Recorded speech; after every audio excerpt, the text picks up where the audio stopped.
Namaste, welcome to Edu9 Career Guidance, Josh Innovations Private Limited, Edu9 Overseas Consultancy. So, manaki Comet K results aithe vachesayandi, ranks kuda release chesaru. So, rank batti మనం ఏ కాలేజ్కి apply చేసుకోవాలో తెలుసుకుందాం. దానికంటే ముందు అసలు ఎలా కౌన్సిలింగ్కి registration చేసుకోవాలో ఈ వీడియోలో చెక్ చేద్దాం. మన ఛానల్ ఇప్పటివరకు ఎవరైనా సబ్స్క్రైబ్ చేసుకోకుండా చూస్తుంటే సబ్స్క్రైబ్ చేసుకోండి. కామెట్కి ఎగ్జామ్కి సంబంధించి ఎవరికైనా అడ్మిషన్ కావాలంటే మన ఎడ్యునైన్ కెరీర్ గైడెన్స్ని సంప్రదించండి. ఫస్ట్ మీరు application number and password use చేసుకుని లాగిన్ అవ్వాలి. లాగిన్ అయిన తర్వాత కౌన్సిలింగ్ రిజిస్ట్రేషన్ ట్యాబ్ అని మీకు కనిపిస్తుంది, దానిపైన క్లిక్ చేయండి.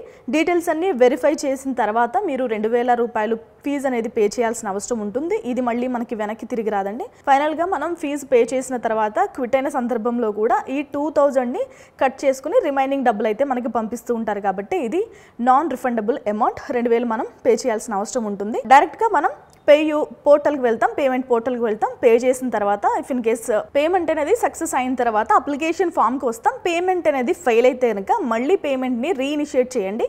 వన్స్ పేమెంట్ అయిన తర్వాత మళ్ళీ అప్లికేషన్ అనేది కంప్లీట్ చేయండి. పేమెంట్ అయిపోయిన తర్వాత మనం డాక్యుమెంట్స్ అనేవి అప్లోడ్ చేయాలి. ఏం డాక్యుమెంట్స్ కావాలనేది నెక్స్ట్ వీడియోలో చేద్దాం. సో పేమెంట్ అయిన తర్వాత మనం డాక్యుమెంట్స్ ట్యాబ్ అనేది క్లిక్ చేసి మన డాక్యుమెంట్స్ అనేది అప్లోడ్ చేయాలి. డాక్యుమెంట్స్ అప్లోడ్ చేయడానికి వీళ్ళు ఇచ్చిన ఫైల్ సైజ్ వచ్చేసి 1 MB లోపే ఉండాలండి. సో క్లియర్గా చెక్ చేసుకోండి. మొత్తం అన్నీ కూడా స్కానర్డ్ కాపీసే వాడండి, ఫొటోస్ మాత్రం వాడకండి. పర్టికులర్గా మీ డీటెయిల్స్ అనేవి చాలా క్లియర్గా కనిపించాలి. ఇదంటే వేరే స్టేట్లో అప్లై చేస్తున్న ఎగ్జామ్ కాబట్టి డాక్యుమెంట్ వెరిఫికేషన్ కోసం చాలా జాగ్రత్తలు తీసుకోండి. ఎందుకంటే మళ్ళీ క్యాస్ట్ రకరకాల డాక్యుమెంట్స్ ఉంటాయి కదా, అవన్నీ మీరు క్లియర్గా లేకపోతే రిజెక్ట్ అయ్యే అవకాశం ఉంటుంది. కాబట్టి సో క్లియర్గా ఉండే ప్రయత్నం చేయండి. స్కానర్డ్ కాపీసే యూస్ చేయండి. మీరు డాక్యుమెంట్స్ అప్లోడ్ చేసిన తర్వాత ప్రతి డాక్యుమెంట్ని చెక్ చేసుకోండి. అప్లోడ్ అయిందా, క్లియర్గా ఉందని చెక్ చేయండి.